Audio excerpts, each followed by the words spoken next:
अस्सलाम वालेकुम दोस्तों, पाकिस्तान बमुकाबला वेस्ट इंडीज़ के दरमियान पहला वनडे मैच शुरू हो चुका है। तो अगर आप लोग इस मैच को लाइव देखना चाहते हैं अपने मोबाइल पे, तो आज की वीडियो के अंदर आपको बहुत ही सिंपल तरीका आप लोगों को बताएंगे कि आप लोग मैच कैसे लाइव देख सकते हैं।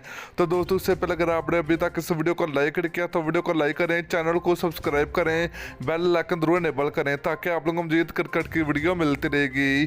तो चलिए दोस्तों, आपको बताते चले कि पाकिस्तान और वेस्ट इंडीज़ के दरमियान पहला वनडे मैच शुरू हो चुका है। तो दोस्तों, अगर आप लोग इस मैच को लाइव देखना चाहते हो अपने मोबाइल के ऊपर, तो दोस्तों आप लोग पीटीवी स्पोर्ट और टन स्पोर्ट पर देख सकते हैं। टीवी पर देखना चाहते हैं तो टीवी पर भी आप लोगों को पीटीवी स्पोर्ट के ऊपर मैच दिखाया जाएगा। तो दोस्तों, इस तरह आप लोग पाकिस्तान और वेस्ट इंडीज़ के दरमियान पहला वनडे मैच अपने मोबाइल की स्क्रीन पर लाइव देख सकते हैं। तो दोस्तों, वीडियो अच्छी लगे तो वीडियो को लाइक और वीडियो को शेयर करें।